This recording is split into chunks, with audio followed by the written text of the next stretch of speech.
Welcome back to... It is a good time to be an Arsenal fan, isn't it? Records breaking left, right and centre, 7 league wins in a row, the best goal difference in the league, and a seemingly impenetrable wall at the back. Win against Brentford on Saturday and get a favourable result on Sunday, and the title could be ours to lose on goal difference. Let me dream. Against Sheffield United the other night, I don't know about you, but I genuinely felt sorry for them. Maybe I'm too soft, but at 3-0 up when they were making the sub, I actually wanted the game to end because I felt so bad. And that's why I'm sat here doing this and they're on the pitch. On Monday, we were like the US Supreme Court in 2021. Without ruthless. Ruth Bader Ginsburg.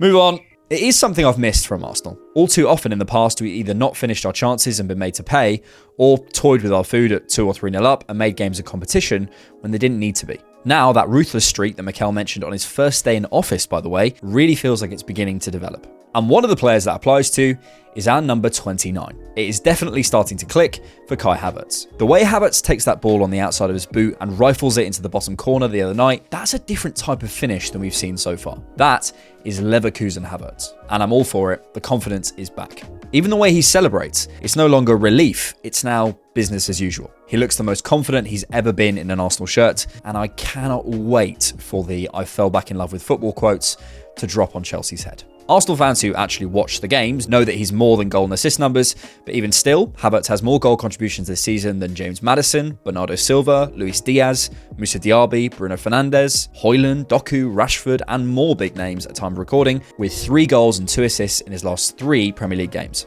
Given that professional football journalists labelled it as the worst signing of the summer, and I've been called every name under the sun for backing him on this channel, there must be some people out there beginning to eat humble pie, even if the road ahead isn't exactly clear. So the question is then, have Arsenal found their new centre-forward? This graph from Scott Willis of Cannon Stats, the legend who made this for me when I asked, so please check him out at Scott J. Willis on X, makes for very interesting reading. It's a measure of Havertz's performance against other forwards in the top 5 leagues for various metrics, including non-penalty XG, aerials, expected assists, and so on. The first thing to say is that it is a very small sample size of 5 games, where Havertz has played as a pure centre-forward, for example, not interchanging with Trossard or someone else. Those games being Sheffield United away, Newcastle at home, Liverpool at home in the Premier League and FA Cup, and City at home. It's a small sample, yes, but it's not nothing. It's not 20 minutes. And these numbers all round make really good reading. Stuff like a high number of deep touches may come from us being so dominant, but the key passes, defensive actions, shots, that's all him. Many people want the Osimhen, Haaland, Kane type to come in next summer. But if we actually wrote down what that means profile-wise, Kai Havertz, especially right now, actually ticks a lot of those boxes. Size, check.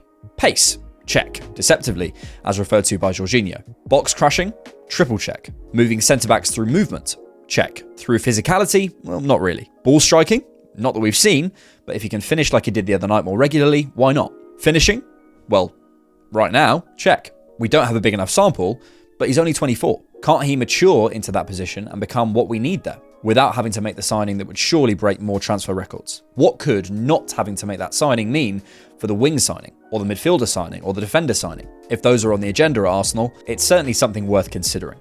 One of the reasons I think Havertz works as a centre-forward is it reduces his options and clarifies his role. When he's in midfield having 60-70 touches, he's got to make more decisions and be more involved. But up front, having 30 or 40 touches, his role is simplified, and I think he finds it easier. I discussed this in a video a few months ago if you want to hear more about that, but I want to go further now and suggest that it not only helps him, it helps us, i.e. the wider football world, to understand him. You can't tell how someone did on a test if you don't know the marking criteria, and it's the same in football. And in my view, Havertz at centre-forward gives us a much clearer marking structure than when he's in the midfield. For example, Ben White, in my view, could get there, but I don't think he'll ever be seen as the best right-back in the league, because I think there's a perception issue. The football-watching world understands the traditional fullback. It's Gary Neville, Pablo Zabaleta, Ashley Cole, get up and down, support your winger, whip in across, stop the other wide player. So when someone does that to a fantastic level, someone like a Kyle Walker, we understand that, we know what it is. We also now understand what an inverted or collapsed fullback is. It's taken 10 years, and it was done before, actually, of course, like all innovations in football, but it's Philipp Lahm, Cancelo, Zinchenko, Trent, and so on. Your Uncle Steve might hate it, but at least he knows what it is. But Ben White doesn't quite fit into either category.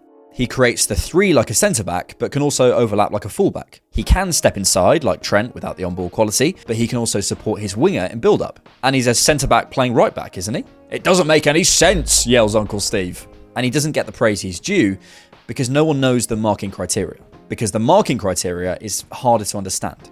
Havertz, to me, is similar. When he's been in midfield this season, we don't quite know what he is. Is he a tough tackling central midfielder like Casemiro? No. Is he a ball-carrying fiend like Kudus? Not really. Is he whipping balls in from the half space like De Bruyne? Is he a dictator like Jorginho? Can he run for days like Gallagher? No, no, and no. I think as a midfielder, his best qualities come as a space invader and creator, a late box crusher, great out of possession, and offers a lot that with more responsibility we could see. But none of that is obvious or popping off the screen without rewatches. I think there's so many things he is doing and could be, but the midfield identity hasn't quite been found. Therefore, our eyes can't get adjusted because we don't know what we're looking at. However, as a centre forward, it's clearer. We know what that is. There's less variety than as a midfielder. It's runs in behind, pull out to the wide area and allow the forwards inside, stay on the last line, be the wall pass, be there for the cutback, and score, which he is. Standard centre-forward stuff, which he's done to a great level in the Premier League. He can remain on the last line here without having to come out to these areas and take responsibility on the ball, which opens up all those possibilities. Imagine Havertz here with a different centre-forward looking up. At the start of the season, he'd definitely play that ball back to the centre-backs. Instead, he remains a threat in behind and occupies two centre-backs. Perfect. He can be the target for Raya, he can make those angled runs in behind, he's not in the picture when Arsenal are building up, and that's useful for those who groan about his conservatism on the ball, myself included. For the other players, he makes total sense. He's like a more stable Jesus. Facilitative, but not forceful. All of that sounds great. So, let's get off the fence. Should Kai Havertz be Arsenal's long-term number 9? No.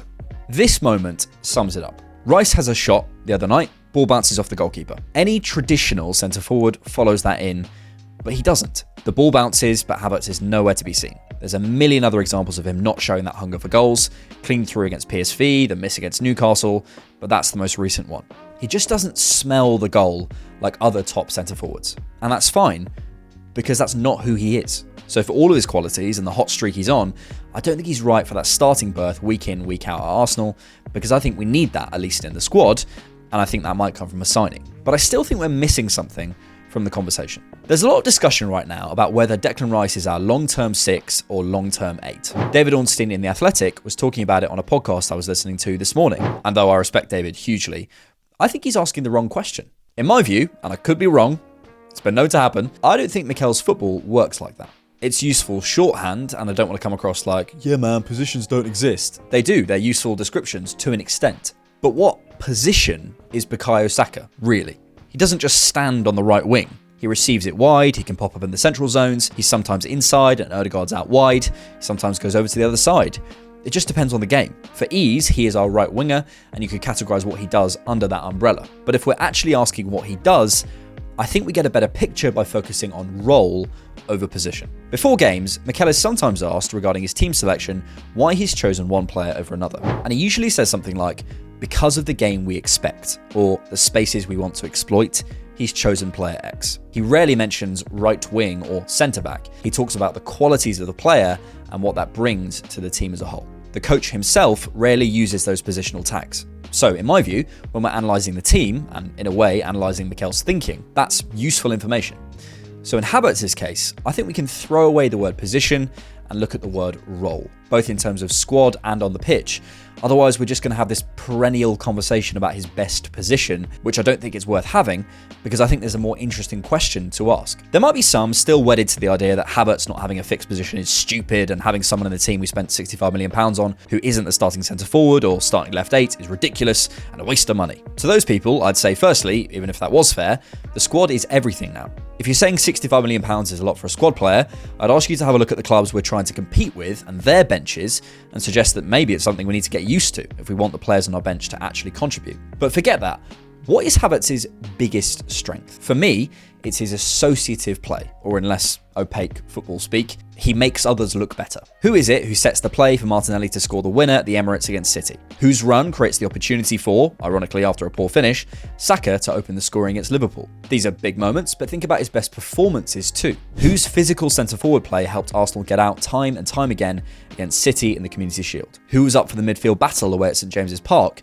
arguably too much, who helped us out of the cosh with one of his best performances of the season away at Luton, or interchanging with Trossard away at West Ham for the 6-0. The other night, his role in White's goal, him around other players facilitating what they can do, that's when you get the best out of him. His instinct, or his personality, as far as I see it on the pitch, is to set play for others. He's the plate for the meal, the hanger for the coat, and the setup for the punchline.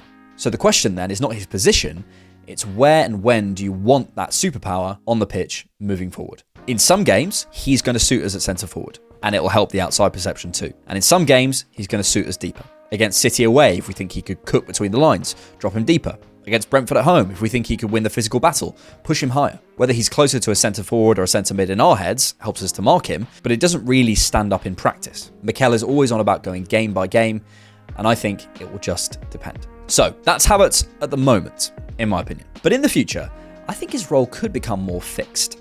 And that's what I want to finish on. What could that superpower, let's call it, mean with a more dominant centre-forward type in a more fixed role ahead of him? How could Havertz combine and connect with someone of that profile in the final third? Say in Osimhen.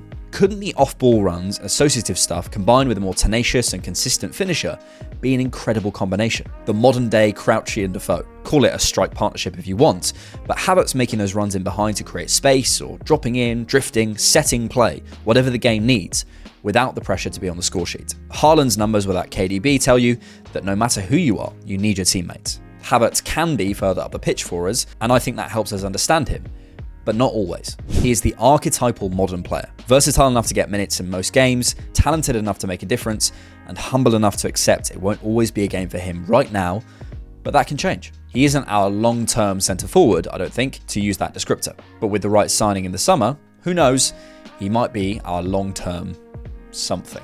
Let's wait and see what that is. If you like The Different Knock, you can support us on Patreon monthly, or you can buy us a coffee.